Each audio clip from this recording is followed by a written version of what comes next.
আর আমার পাল্লাদার যা বলবান, এর কথা শুনে হয়েছিলাম বাসা ঘরে অজ্ঞান, নাকি বলছেন? আমার ছিল না জ্ঞান, বুঝতে পারছেন? হ্যাঁ, আহামরি এমন কিছু কথা জিজ্ঞাসা করি নাই। আমি জিজ্ঞাসা করলাম, যে করবে ধর্ম তার কানতে যাবে জন্ম, যে করবে পাপ সে হবে 7 বেটার বাপ। কি বাবা, ধর্ম কজনে করছি বলুন তো? আচ্ছা মা, তোমরা হাত তুলে বলো তো, তোমরা শাশুড়িকে ভাত দাও তো?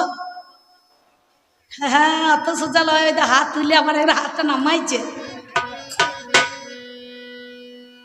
তোমরা শাশুড়িকে ভালোবাসো নিজের মায়ের মতন, না ধৈর্য ঠুকে দাও? কালকে যেখানে গান ছিল এই সাতপুর, আপনাদের সাতপুর, তো এইখানে গান করতে গিয়েছিলাম। গান করে মনে করুন আমি আবার রাতে বাড়ি চলে গিয়েছি। 10টায় গান ভাঙলো, মোটামুটি 12টার সময় বাড়ি চলে গিয়েছি। এমন সময় এই সকালবেলাতে একটা মাতাজি এসেছে। মাতাজি, আমার বাড়িটা হচ্ছে শ্রীখণ্ড ডাক বাংলার কাছে, বুঁইচি গ্রাম, জেলা পূর্ব বর্ধমান, থানা মঙ্গলকোট। অম্বিকা সাহা আমার নাম। আমি আপনাদের আশীর্বাদে গেয়ে বেড়াই কবি গান, বুঝতে পারছি? তা সকালবেলা আমি যখন 10টার সময় বেরোবো, ভাইয়ের আমাকে ফোন করছে, বলো দিদি এখানে রান্না বান্না করেছি, আপনারা খাওয়া দাওয়া করবেন, তাড়াতাড়ি চলে আসবেন। আমি চিন্তা নাই, আমি ঠিক চলে যাব। তো এবার ধরুন যেই আমি স্নান টান করে বেরোবো, মনে মনে ভাবছি, তা দেখছি একটা মাতাজি এসেছে, বুঝতে পারছেন? ঠিক এই রকমই, এতটা লম্বা, কালো কুচকুচে মাল, বুঝতে পারছি? এইরকম। সঙ্গে সঙ্গে ওই মাতাজি এসেছে, নিতাই গৌর হরিবোল, হরিবোল বলে করতালটা নিয়ে হরে কৃষ্ণ দরজায় দাঁড়িয়েছে। আর আমার ছোট ভাইয়ের বউটা 1 বাটি চাল, 5টা টাকা আর একটা আলু নিয়ে গিয়ে ঝোলায় ভরে দিয়েছে। যে মাতাজি আবার কায়দা করে শুধুইছে, হ্যাঁ মা শাশুড়ি ভালোবাসে তো? এ তখন সুর পেয়ে গিয়েছে। আর এ তখন আমার ছোট ভাইয়ের বউ বলছে, না আমাকে ভালোবাসে না, ওই বড় যাকে বেশি ভালোবাসে। যেই বলিয়েছে, মাতাজি যখন করতালটা বের করে বা কায়দা করে বলছে হরে কৃষ্ণ, শাশুড়ি যদি ভালো না বাসে ধৈর্য ঠুকিয়ে দেবে। আর ধৈর্য হাসি দেখুন তার বলা মুখে মধু ঝরছে, ওই দেখ শাশুড়িকে যদি বলা হয় ধৈর্য ঠুকে দে, কিন্তু বুঝতে পারছে না এইরকম ঠকুনটা যদি আমার ভাইয়ের বউ আমার মাকে দেয় তখন কি হবে? তখন লঙ্কা বাটা মতো জ্বলিয়ে যাবে। তার সঙ্গে সঙ্গে দেখছি যদি একবার ঠুকিয়ে দেয় অশান্তি হবে, ঝগড়া হবে, মারামারি লেগে যাবে, আর ভিন্ন হয়ে যাবে। আর একটা দরজায় ঝোলাটা পেতে দাঁড়াবে না, কি বলছেন? হরে কৃষ্ণ বলিয়ে আর এক ঝোলা চাল পেয়ে যাবে, দিয়ে নটকনের দোকানে বিক্রি করিয়ে কেউ জমি বন্ধক নেবে না, কি বাবু? হ্যাঁ, অনেকজন আসছে না, তাহলে এইভাবে ধর্ম হবে না। আমি জিজ্ঞাসা করলাম, দ্বিতীয় কথা বলো, নাম যার দ্রৌপদী, দ্রৌপদীর 5টা স্বামী, রাতে স্বামী, দিনে ভাসুর, জড়ি জড়ি ধৈর্য শ্বশুর। চরিত্রটা কি? এই যে এক কলকে গেঁজা ঘড়ি দিয়ে 5 জনা টান মারা হয়, কিন্তু একটা নারীকে নিয়ে 5 জনাতে সংসার করা যাবে না। তাহলে এটা কোন ধর্ম? তা বলছে শাঁখা দেখেছেন, লোহা দেখেছেন, কলা দেখেছেন, এগুলো কার মাল? ওর বাবার মাল নাকি এগুলো আমার মাল? ঠিক। বানাসুর মরিয়ে বালার জন্ম হয়েছে, শঙ্খচূড় মরিয়ে শাঁখার জন্ম হয়েছিল, তাই নাই? কি বলছেন? এগুলো মিথ্যা নয়। তাহলে সেগুলো আমার দলের লোক। আর এগুলো কি জীবিত আছে নাকি? এগুলো তো সব মরা স্বামী। শাঁখাতে ঘর সংসার করবে, বালায় সংসার করবে, নোহাতে সংসার করবে, আর এরা তো জীবিত আছে, এদের তো প্রাণ আছে, এদের তো প্রাণ নাই। কি বাবা, কোথা করিমপুর আর কোথা করিনা কাপুর এক করলে হবে না, কোথা লেগেছে আর মল্লমটা কোথা লাগাইছে দেখুন গা। এই যে আমাদের কবি গান চলছে রসরাজদার আর অম্বিকা। তা ধরুন এবার কবি বাউল কীর্তন হবে, আপনাদের অর্কেস্ট্রা যাই হোক না কেন, অনুষ্ঠানের জন্য পাঠশালিকায় মনে করুন বিরাট একটা অনুষ্ঠান চলছে কয়েকদিনের। শাশুড়ি এখন জামাইকে ফোন করছে, বাবা এই অম্বিকার কবি গান হবে, রসরাজের হবে, এসেও শুনতে। তা বলছে মা কি যাবো, এত গরম পড়ে গেছে, এই গরমে কি যাওয়া যায়, খেচাবিচি ব্যাপার। তারপরে মাঠে এখন ধানে জল নাই, তারপরে কোন মাঠে জল দিতে হবে এখন, তারপরে পাথরেতে ধান অনেক শেষ করে দিয়েছে, তো দেখতে হবে। তো বলছে 2 দিনকার নয়, তুমি 1 বেলা মতো এসো। বলে বেশ ঠিক আছে। জামাই এখন ওই কি গাড়ি উঠেছে, মোটরসাইকেল দেখেছেন তো, মাথাটা মোটা পাড়া আর পাছা দিকটা সরু পাড়া। কি গাড়ি, কি রে ভাই ওই গাড়িগুলো কি বলে? হ্যাঁ, 1 জনা বেশি 2 জনা হবে না নাকি? সত্যি কথা বলছি। তাই এই গাড়ি নিয়ে চলে এসেছে। এবার যে জোরে ব্রেক মেরেছে, আর আপনাদের গ্রামে আস্তে আস্তে কটা বাম্পার আছে বলুন দেখিনি? হ্যাঁ, কটা আছে গুনিয়েছেন বাম্পার? এখন মনে করুন একটা বাম্পারে গিয়ে এমন ধাক্কা লাগিয়েছে, আর এই বুড়ো আঙুলের মাথাটা একবারে চলে গিয়েছে, ফেটে গিয়েছে। শাশুড়ি দেখছে হা হা হা। আর জামাই যদি একটু চাকরিম্যান হয়, শাশুড়ি তখন দেখবেন এবার গিদ্দেরও পা পড়ে না, আমার জামাই আমার জামাই আমার জামাই আমার জামাই। কি ভালোবাসে গো বেটাকে বাদ দিয়ে, তখন জামাইকে বেশি টান টানে, মনে করছে ও বাবা রে এরই বোধহয় পেটে হইয়েছে। হ্যাঁ, তেমন সময় মনে করুন যেই নোকের মাথাটা চলে গিয়েছে, তা বলছে বাবা রক্ত ঝরিয়ে গেল, চলো চলো আমাদের গ্রামে একটা হাতুড়ি ডাক্তার আছে, একটুখানি দেখিয়ে নিয়ে আসি। তো দেখাতে গিয়েছে, ডাক্তারবাবু দেখছে সর্বনাশে করেছে কি, বুড়ো আঙুলের মাথায় ধাক্কা লাগিয়ে নোকটা উড়ে গিয়েছে, একে তো ওষুধ দিতে হবে, জামাই মানুষ তাড়াতাড়ি সুস্থ করতে হবে। ওকে তখন বলছে বাবা এই দুটো ট্যাবলেট দিলাম, ব্যথার ট্যাবলেট, যন্ত্রণা করলে পরে খাইয়ে নেবে। আর যেখানে লেগেছে এই মলমটা দিলাম, 4 বার করে কেলনি গরম করে জল, 4টে নিম পাতা ফেলে দেবে, দিয়ে টকবক করে ফুটবে, দিয়ে গরম জল নিয়ে ওই যেখানে লেগেছে সেইখানে ভালো করে ধুইয়ে দেবে। ধুইয়ে দেওয়ার পর সেঁক নামার পর ওই মলমটা ভালো করে ডলবে। আর জামাই মনে মনে ভাবছে তাহলে বোধহয় যেখানে ধাক্কা লেগেছে সেইখানে মালটা লাগাইতে হবে। শাশুড়িকে এসে বলছে মা চলুন গ্যাসে গরম জল করুন। গ্যাসে গরম জল করেছে, 4-5টা নিম পাতা ফেলে দিয়েছে, টকবক করে ফুটেছে, কেনলি সমেত নিয়ে গিয়ে গামছায় করে ধরেছে, এই যে বাম পাড়ে ধাক্কা লেগেছে ওইখানে ভালো করে গরম জল ধুইয়েছে। দিয়ে 3-4 দিন দেওয়ার পর একবার মলম ডলি টলি সব শেষ করেছে। আর এদিকে মনে করুন আঙুলের মাথা ফুলে কলা গাছ হয়ে গেছে, বুঝতে পারছি, টন টন করছে। এইবার তো মনে করুন এবারে এমন মাথা ফুলেছে, একবার ফুলে গোদ হয়েছে। ডাক্তারবাবুকে দেখতে পেয়েছে, রাস্তা দিয়ে চলে যেছে, মনে করুন একবারে ফতেপুর যাবে দেখতে রুগী, সঙ্গে সঙ্গে বলছে হ্যাঁ গো ডাক্তারবাবু কি ওষুধ দিলেন? বলে কেন? আমার জামাইয়ের তো রোগটা সারলো না, ব্যথা তো কমলো না, দরদ তো মরলো না, খোলা তো এখনো হয় যায় না। বলছে মলম যেখানে লাগাইতে বলেছিলাম সেই লাগিয়েছে? বলে হ্যাঁ, 4 বার করে ডলিয়েছি, কেনলে করে গরম জল দিয়ে ধুইয়েছি। বলছে তাই নাকি? বলছে কই দেখি চলুন তো, ওই বুড়ো আঙুলের মাথাটা দেখি, আপনি সরান। বুড়ো আঙুলের মাথা দেখাবে কি? তা বলছে এখানে হবে না, আপনি আমার সঙ্গে মোটর সাইকেলে চলুন। বলছে চলবো মানে? বলছে যেখানে লেগেছিল বাম পাড়ে ধাক্কা সেইখানে আপনাকে যেতে হবে। তো ওই মোটর সাইকেল করে নিয়ে গিয়ে বাম পাড়ে দেখছে ধুলো বালি যা ছিল একেবারে ভোলা পঞ্চানের মতো মাথায় জল ঢালা করে একবার প্লেন করে ফেলেছি। বলে করেছিস কি? কোথাকার মাল কোথা লাগিয়েছিস বাবা, কোথা ধাক্কা লেগেছে আর কোথা মলমটা লাগাইছো, তাহলে রোগ সারবে? এ তো বেশি বেরিয়ে যাবে। তাই অধর্ম যারা করবে রাতারাতি বড় লোক হয়ে যাবে। আমি গ্যারান্টি দিচ্ছি, আপনারা আমার দলে নাম লেখান, সঙ্গে সঙ্গে একেবারে 1 তলা থেকে 4 তলা। আর এর দলে যারা থাকবে পালিয়েছে নাকি? একজনও তো নাই, কোন দিকে গেল কোন ফাঁক দিয়ে গেলাম তো দেখতে পেলাম না, চা খাচ্ছে। তার সঙ্গে সঙ্গে আমার দলে যারা থাকবেন তারা ভালো থাকবেন, সুস্থ থাকবেন, আর ওর দলে যারা যাবেন তারা মরবেন নাকি? আপনারা বলুন তো কাকা, ফাঁস কাটে চুল্লুর বেশি জোর না দুধের বেশি জোর? কাকা জানে ঠিক। ওই ক্লাসটা পাস করে একদিন সবাইকে আসতে হয় নাকি বলছেন? লোক দেখানো করে হরি মালা নিয়েছে বাবারে। একজনকে বললাম হ্যাঁ গো আপনি তো কীর্তনের দলে খোল বাজাইছেন, তা মালা নিয়েছেন, তা এই মুরগির মাংস খেয়েছেন কেন? নাম করবো না, আবার যদি এই গ্রামে কার কুটুম থাকে বলিয়ে দেবেন। তা বলছে দিদি শুনুন আপনি কবি গান করছেন, মালা তো ওপরে থাকবে আর মাল তো তলায় যাবে, ও তো ঠেকা ঠিকই হবে না, ওরা বললে হারিয়ে যায়। তা এখন 1 কিলো কেউ দুধ খেলে পারে, গ্যাস হবে, অম্বল হবে, হসপিটালে যেতে হবে, নাহলে অমেশ ডি খেতে হবে। আর যার 1 পাত্র চুল্লু খেয়ে নেবে না, তখন মনে হবে আপনাদের পাঠশালিকার বাজারটা মনে হচ্ছে তার বাবার একাই হয়ে গিয়েছে, কাউকে সাইড দেবে না। গান যদি না বেরোয় তখন হু হু হু হু করে গান ধরবে, করবে না? আর দেখবেন তখন যদি বাজনা না পায় তার নিজের এই দামনাটাই একবারে চাপড় মেরে বাজাইতে লাগবে না কি গো?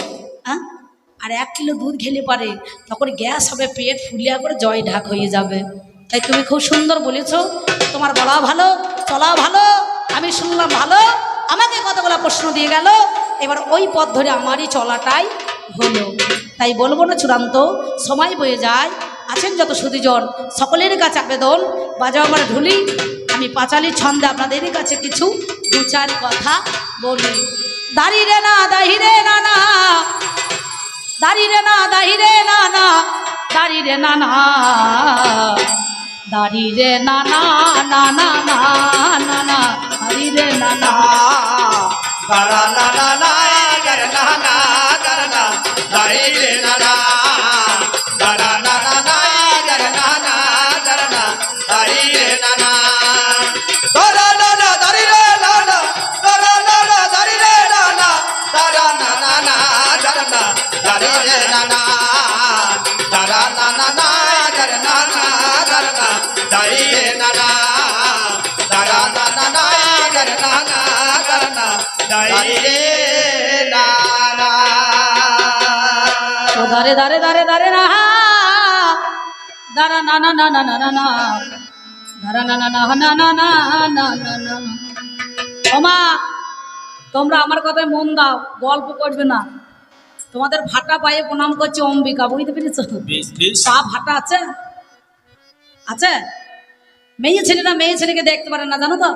ভিখারিরা যেমন ভিখারিকে দেখতে পারে না, দেখবেন এক একদিন ডাক বাংলার বাজারে অনেকজন ভিখারি বেরোয়, বেরোয় না? কারা বেরোয়? মাতাজি বাবাজি।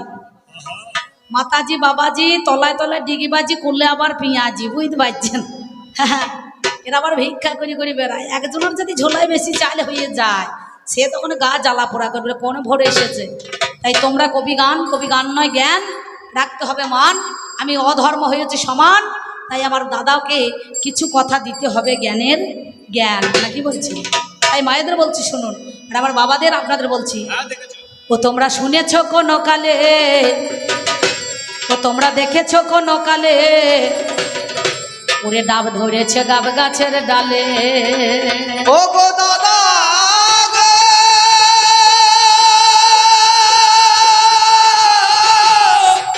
দাদা গো, ও গো দাদা গো, দাদা গো, ও দাদা গো, তোমরা শুনেছো কোনো কালে, ও তোমরা দেখেছো কোনো কালে, ডাব ধরেছে গাব গাছে ডালে। তোমরা শুনেছো কোনো কালে, ডাব ধরেছে গাব গাছে ডালে। তোমরা শুনেছো কোনো কালে, ডাব ধরেছে গাব গাছে ডালে। তোমরা দেখেছো কোনো কালে, ডাব ধরেছে গাব গাছে ডালে। তোমরা দেখেছো কোনো কালে, গাবে ধরেছে গাবে গাছে ডালে। আমার মায়েদের বলছি, মা তোমরা দেখেছো গাব গাছে ডাব ধরে না, ডাব গাছে গাব ধরে? বাবা কোনোদিন ধরে না। ফলের কি পরিচয় না বৃক্ষের কি পরিচয় না ফলে? যে গাছটা বৃক্ষকে দেখলে বোঝা যাবে এটা কোন ফল, নাকি? জাম গাছে আম ধরবে না, আম গাছে লিচু ধরবে না, ধরবে? যে যার গাছ সেই গাছে কিন্তু সেই ফলটাই দেবে। দেখবেন যত তেঁতুল, তাকে যদি বস্তা বস্তা চিনি দেওয়া হয় মিষ্টি হবে? তার গাছটাই তো টক, পাতা সদ্য টক। আবার গোড়ার একটুখানি ছাল দেখবেন, একটুখানি কেউ যদি ছিলে মুখে দেয় সেটাও টক, নাকি বাবা? নিম পাতা যেমন তিতো, তাকে বস্তা দিয়ে চিনি ঢাললে তার গোড়ায় কিন্তু মিষ্টতা ভাব হবে না, মধুর মতো হবে, মিষ্ট হবে না। তাহলে যে যা তার সেইটাই থাকবে। সেই জন্য আমি আপনাদের বলছি, শুনেছেন কোনো কালে, দেখেছেন কোনো কালে, ডাব ধরেছে গাব গাছের ডালে।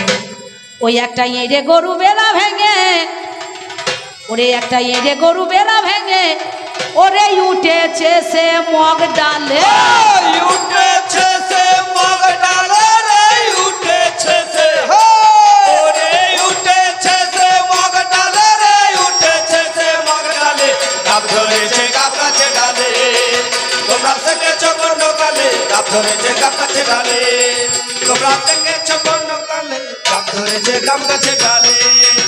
তোমরা শুনেছো কোনো কালে, গাব ধরেছে গাব গাছে ডালে। এই রতন ভাই আসতে। ও কাকা দেখেছেন, আমি তো অধর্ম, আমি তো প্রত্যেকদিন আমার দেহতে অত্যাচার করি, মাল খাই, মাংস খাই, যেখানে পড়ে থাকি, এখানে পড়ে থাকি, ওখানে পড়ে থাকি, তারপর আমার দেহতে কোনো কত অত্যাচার। তবু দেখেছেন ঠিক মনে হচ্ছে পৌষ মাসের দিনই ইঁদুরে মাটি ঠিলছে না। আর আমার দাদা বাবু ধার্মিক লোক, ঘি খাওয়া, দুধ খাওয়া, ছানা খাওয়া, ক্ষীর খাওয়ালো, তবু ধনু বেকার মতো বেঁকে গিয়েছে না, কি বলছেন? সেটা আছে। হ্যাঁ, তোমরা শুনেছো কোনো কালে, ডাব ধরেছে গাব গাছে ডালে। তোমরা দেখেছো কোনো কালে, ডাব ধরেছে গাব গাছে ডালে। তোমরা শুনেছো কোন কালে ডাব ধরেছে গাব গাছে ডালে তোমরা দেখেছো কোন কালে ডাব ধরেছে গাব গাছে ডালে তোমরা শুনেছো কোন কালে ডাব ধরেছে গাব গাছের ডালে আমি দেখে এলাম কাল ইঁদুরে মেরেছে বিড়াল, মনের সুখে গান ধরেছে বনের এক শিয়াল। আর মনের সুখে গান ধরেছে বনের এক শিয়াল। আয় আয় আয় আয় ও মায়েরা, বিড়ালে ইঁদুর মারে না ইঁদুরে বিড়াল মারে মা? বলো দেখি। তোমাদের গলা স্বর বসে গেল নাকি গান কইরে? ও একটা মা জননী বলছে বিড়ালে ইঁদুর মারে, কিন্তু এখন কি হয়েছে বলো কিনি? কালকে যেখানে গান করলাম দেখলাম মেলা মানে ঘোষেদের মতো গরু পুষেছে, কেউ দুধের ব্যবসা, কেউ ছেনার ব্যবসা, কেউ দইয়ের ব্যবসা। যে বাড়িটা বাসা দিয়েছে সেইখানে দেখলাম একটা পিতলের হাঁড়িতে করে এক হাঁড়ি দই রেখে শিখে তুলে দিয়েছে, আর একটা মোটা পাড়া বিড়াল সে নিচেতে বসে আছে, আর একটা নেংটি ইঁদুর শিকের মধ্যে দূরে দূরে বেড়াইছে, বুঝতে পারছেন? বিড়াল মনে করছে ইঁদুর যদি একবার পরে টুটিটা বা নিয়ে করে ধরে যাব ঘাড়ে, মাংস খাবো ছিঁড়ে ছিঁড়ে, মনে মনে ভাব ধরা। আর ইঁদুর তো খুব চালাক, ও বিড়ালকে দেখেও আর নিচে নামছে না, ও তখন শিখের দড়ি কটা সুরসুর করে দাঁতে করে কেটে দিয়েছে, বুঝতে পারছেন? যে কেটে দিয়েছে আর ধপাস করে দইয়ের হাঁড়িটা বিড়ালের তাই পড়েছে, ব্যাস।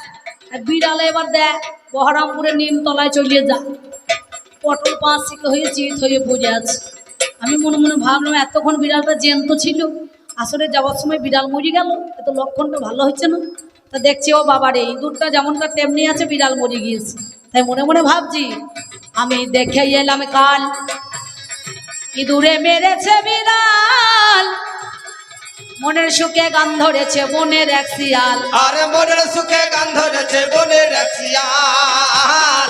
আয় আয় আয় আয় যেমন হয় না সমানে জানি চিরকাল, ওরে হয় না সমানে জানি চিরকাল, তোমাতে আর আমাতে তোমাতে আর আমাদের তোমাতে আর আমাদের তোমাতে আর আমাদের তোমাতে আর আমাদের ডাব ধরেছে গাব গাছে ডালে তোমরা শুনেছো কোন কালে ডাব ধরেছে গাব গাছে ডালে তোমরা শুনেছো কোন কালে ডাব ধরেছে গাব গাছে ডালে তোমরা দেখেছো কোন কালে ডাব ধরেছে গাব গাছে ডালে তোমরা শুনেছো কোন কালে ডাব ধরেছে গাব গাছের ডালে।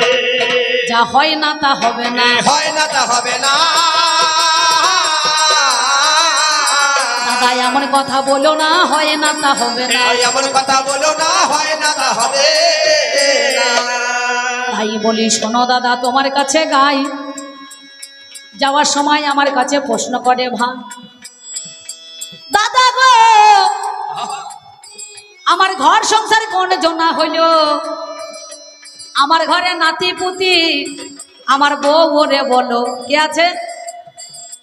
কামের স্ত্রী হচ্ছে লালসা, হিংসা, নিবৃত্তি, প্রবৃত্তি, ক্রোধ হয়ে যায়, মিথ্যা ঠক দেখো প্রবঞ্চনা কয়, এই গোলায় আমার সংসার হয়ে গেল জানি। ও গই আমার দাদা মনি শুনে চলো তুমি, কে? রতি, লালসা, ক্রোধ, কাম, নিবৃত্তি, প্রবৃত্তি, ঠক, প্রবঞ্চনা, জোচ্চোর, এই গোলায় আমার সংসার জানেন মহাশয়। আমার নাতি পুতি মেয়ে দেখো ছেলে ফুলে হয়, সেই জন্য প্রথমেই বলেছিলাম প্রতিটা সাধুগুরু বৈষ্ণবের কাছে আমার সব ভেতরে ভেতরে আমি সব জায়গাতে রয়ে গিয়েছি। কাম, ক্রোধ, লোভ, মদ, মোহ, মাশ্চর্য, নাকি বাবা? তাহলে এর নাম হচ্ছে নিবৃত্তি, প্রবৃত্তি, লালসা, হিংসা, ক্রোধ, মিথ্যা, ঠক, প্রবঞ্চনা, এগুলো হচ্ছে আমার সংসার, এগুলো অধর্মের সংসার। এই গেল তোমার কথা, আমি তোমারে জানাই, এই অটা পিছনেতেই আমার বাবা লিখে দিল হাই। অ অ ধ ময়ে ময়ে রেপ, অধর্ম। আর এর কি আছে? ধ ময়ে ময়ে রেপ, ধর্ম। তাহলে যে করবে ধর্ম তার কানতে যায় জন্ম। স্বয়ং ধর্মরাজের পুত্র যুধিষ্ঠির সেই দেখো মিথ্যা কথা বলেছিল, মিথ্যা কথা বলেছিল, তা মহাভারতে প্রমাণ করিল। মিথ্যা কথা বলেছিল। কি বলেছিল? একদিকে পঞ্চপাণ্ডব, অপরদিকে কৌরব। যখন কুরুক্ষেত্রে যুদ্ধ হয়েছিল 18 দিন, সেদিন গুরু দ্রোণাচার্যকে বধ করার জন্য ষড়যন্ত্র করেছিল ভগবান শ্রীকৃষ্ণ। তোমার ধর্মটা কই? তিনি বললেন অশ্বত্থামা হত ইতি গজ। গজ নামে একটা হাতি মরেছে, আর অশ্বত্থামা বলেছে। আর গুরু দ্রোণাচার্য মনে মনে ভাবলেন আমার অশ্বত্থামা বোধহয় মারা গিয়েছে, অশ্বত্থামা বোধহয় মারা গিয়েছে, আমার অশ্বত্থামা বোধহয় মারা গিয়েছে। অশ্বত্থামা বোধহয় মারা গিয়েছে। আর সঙ্গে সঙ্গে ভগবান শ্রীকৃষ্ণ ওরে পঞ্চজন্য শঙ্খ বাজিয়ে দিয়ে অশ্বত্থামা বোধহয় মারা গিয়েছে। ওরে সেদিন দেখো ধর্ম সভা আদরে না দরে না দরে না না অধর্ম হলো, দিরানা দারিরানা দাইরে দিরানা। আর এক কথায় আমার কাছে আদরে না দরে না দরে না না ওরে জিজ্ঞাসা করিল দিরানা দারিরানা দাইরে দিরানা। বলো বলো অধর্ম ভাই, তোমার গ্রন্থ কিবা হইল বই বই? আমার গ্রন্থ সব জায়গায় আছে, তুমি শুনে চলো। আমার গ্রন্থ কি জানো? তুমি সেটা জানছো না, তুমি সেটা বুঝতে পারছো না। তোমার গ্রন্থ বলে তুমি টেনে নিচ্ছ। আমার বই আছে, অধর্মের বই আছে, চোরেরও বই আছে, না কি বলছেন? চুরি বিদ্যা করতে হয়, আগে চোর যারা হয় তাদেরকে একটা ট্রেনিং দিতে হয়, হয় না দাদা?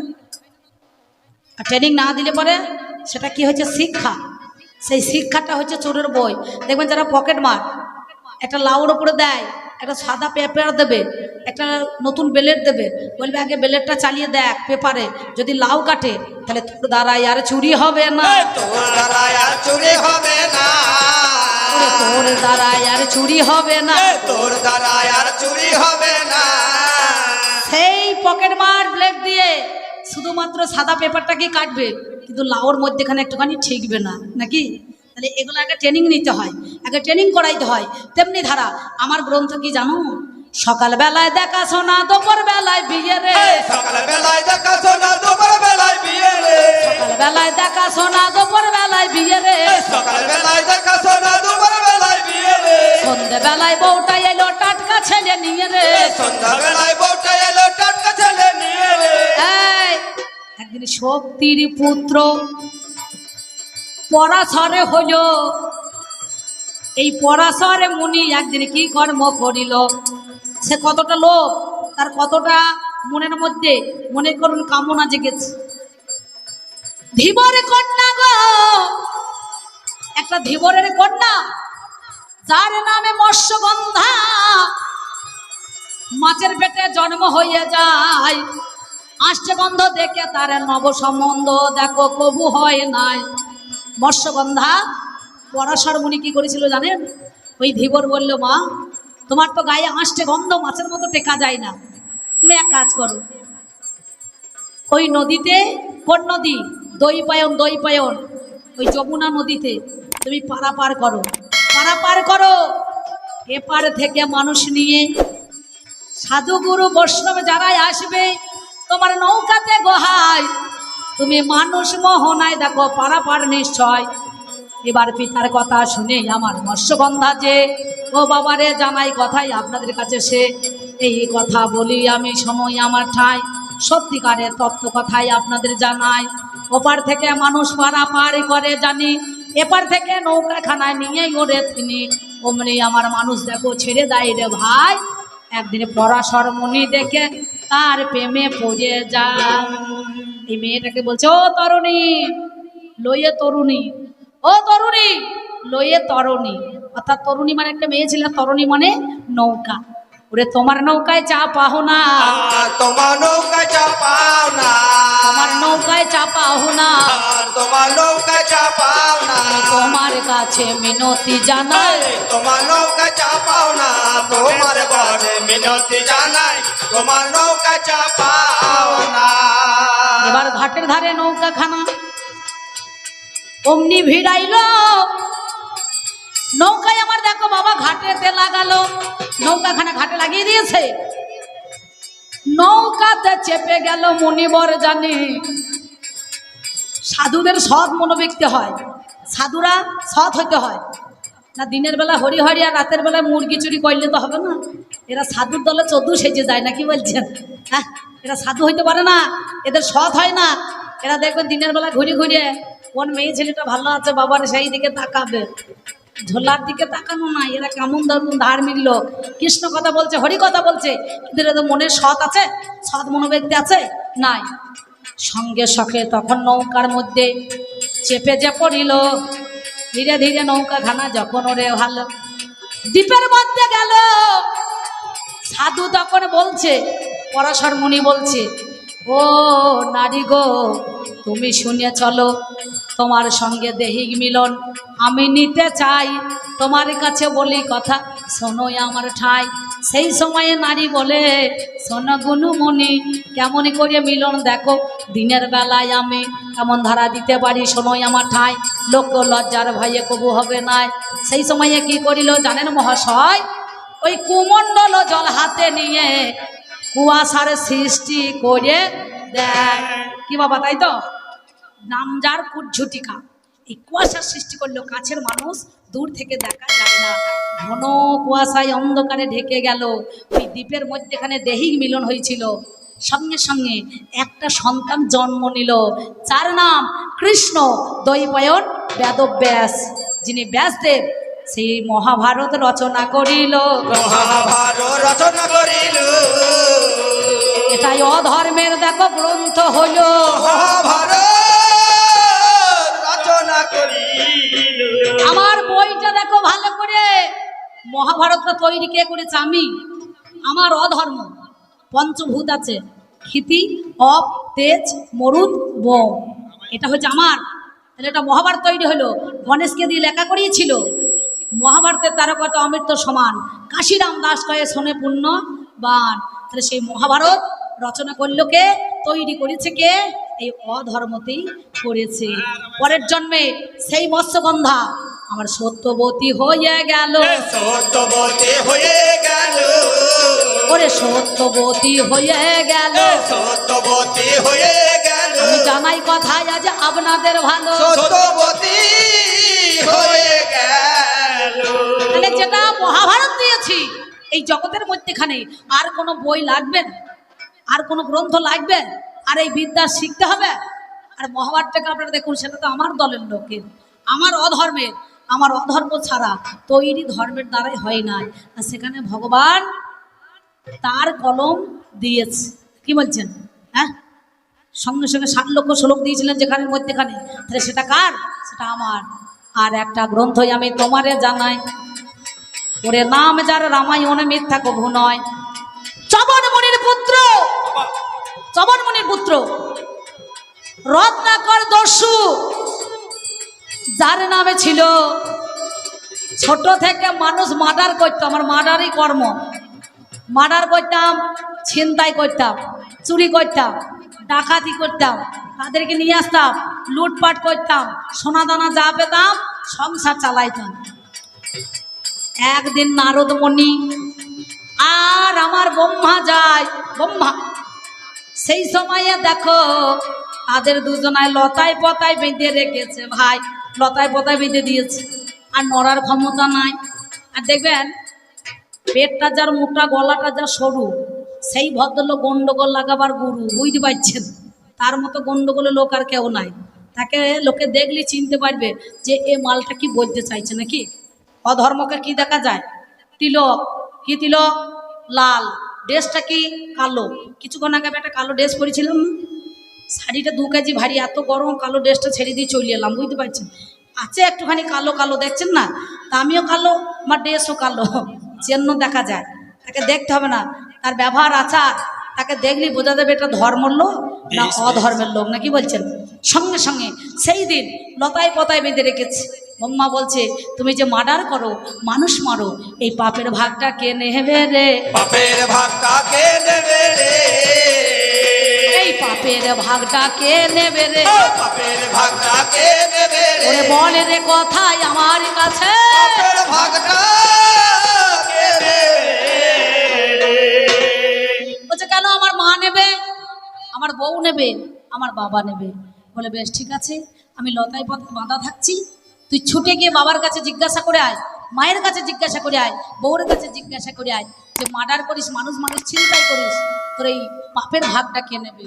সঙ্গে সঙ্গে রত্নাকর দস্যু মায়ের কাছে কি বলছে, মা আমি যে রোজ মানুষ মারি, সংসার চালাই, এই পাপের ভাগ কে নেবে? মা বলছে, আমি পাপের ভাগ নেব না, পাপের ভাগ নেব না, আমি পাপের ভাগ নেব না, আর পাপের ভাগ নেব না, শোনো কথা শোনো জানা, পাপের ভাগ নেব না, শোনো কথা শোনো জানা, পাপের ভাগ নেব না। মা বলছে আমি পাপের ভাগ নেব না, আমি তোকে 10 মাস 10 দিন গর্ভে রেখেছিলাম, ধীরে ধীরে বড় হয়েছিস, আবার তোকে ভূমিষ্ঠ এনেছি, কত কর্ম করেছি, তোকে খাইয়েছি, এই পাপের ভাগ আমি নেব না, তুই তোর বাবার কাছে যা। বাবাকে কি বলছে, বাবা এই পাপের ভাগটা কে নেবে? বলে আমি তুই যখন ছোট ছিলি তখন আমি তোর কাছে কত কষ্ট করে তোকে আমি মানুষ করেছি, বড় করেছি, এইবার তোর কর্ম তো আমাদেরকে দেখা কর্তব্য, তাহলে জ্ঞান, এখন তুই আমার বাবা, তুই আমার মা, তুই আমাকে এখন সন্তান হিসাবে আমার ভরণ পোষণ নে বাবা। চলে গেল, অর্ধাঙ্গিনীর কাছে গেল, অর্ধাঙ্গিনী বলছে তুমি পাপের ভাগ নেবে? বলে আমি পাপের ভাগ কি করে নেবো? তুমি পাপ করছো, তুমি আমাকে কথা দিয়েছিলে 7 জন্মের বন্ধন, তুমি আমাকে খাওয়াবে পড়াবে, আমার দায়িত্ব কর্তব্য, আমার সব ভাগ নেবে, তাহলে তোমার পাপের ভাগ আমি নেব না। বলে বেশ ঠিক আছে, সঙ্গে সঙ্গে সে চলে গেল। বলে সহস্র বছর তুই রাম নাম কর, কিন্তু রাম নাম তো মুখে বেরোইছে না, মানুষ মেরেছে, ওরে মরাম মরাম করতে লাগিল, মরাম মরাম করতে লাগিল, ওরে মরাম মরাম বাবা করতে লাগিল, মরাম মরাম বাবা করতে লাগিল, আমি জানাই কথায় আজ আপনাদের ভালো, মরাম মরাম করতে লাগিল। সহস্র বছর তপস্যা করার পর গোটা দেহটা উই ঢেন্ডা হয়ে গেছিল, বলকি, মানে উইয়ের নাম একটা বলকি, ওই জন্য এর নাম হয়েছে বাল্মীকি মুনি। সেই সপ্তকাণ্ড রামায়ণ লিখেছিলেন। ওই অযোধ্যাতে একটা রাজা হবে, নাম যা দশরথ, তার 3টে রানী কৌশল্যা, কৈকেয়ী, সুমিত্রা, তার আবার ছেলে হবে রাম, সে হবে সুন্দরভাবে এই পাপি তাপিকে আসবে, কারণ তাকে দেখা দেবে, সেই দর্শন হবে। একটা নাম হচ্ছে রাম, একটা নাম হচ্ছে লক্ষণ, একটা নাম হচ্ছে ভরত, আর একটা নাম হচ্ছে শত্রুঘ্ন। 3টে রানী কৌশল্যা, কৈকেয়ী, সুমিত্রা, নাকি বাবা?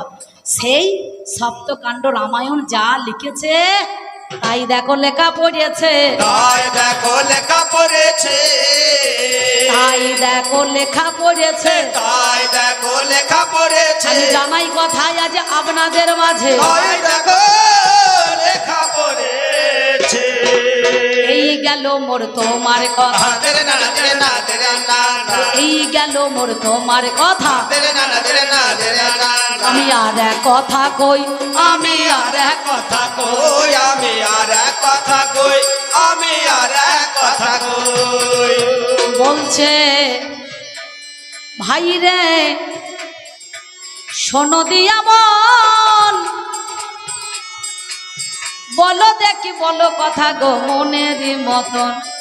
ওদের মানুষ মারা গেলে পরে খোল করতাল নিয়ে যায়, মুখে হরি বলে রাম বলে, বাবারে তোদের ওই হরি বলা দরকার না, এখন যা হরি নামে সুর উঠেছে, ও হরি বলাচ্ছে না বলাই ভালো। হ্যাঁ, আমাদের কি বলে, এই মুখে কি বলে, রাহু রাহু রাহু বলে না, শনি শনি শনি, কিন্তু মানুষ যখন মারা যায় শনি 3বার বললে বলবে 3বার শনি বলিস না, একে বলা হয় খরবার, নাকি? হ্যাঁ, একে খরবার বাবা বলতে হবে রে, খরবার বাবা বলতে হবে রে। কিন্তু কোনোখানে লেখা নেই শাস্ত্রে যে অধর্ম মারা গেলে পারে তাকে সে হরিনাম বলতে পারবে না কি কৃষ্ণ নাম বলতে পারবে না। অর্জুন যেখানে কৃষ্ণ থাকতে মিথ্যা কথা বলেছে, তাহলে আমরা কেন বলবো না, না কি বলছেন? হ্যাঁ, ওই জন্য তো রাহু আর কেতু দেখবেন সূর্য চন্দ্রকে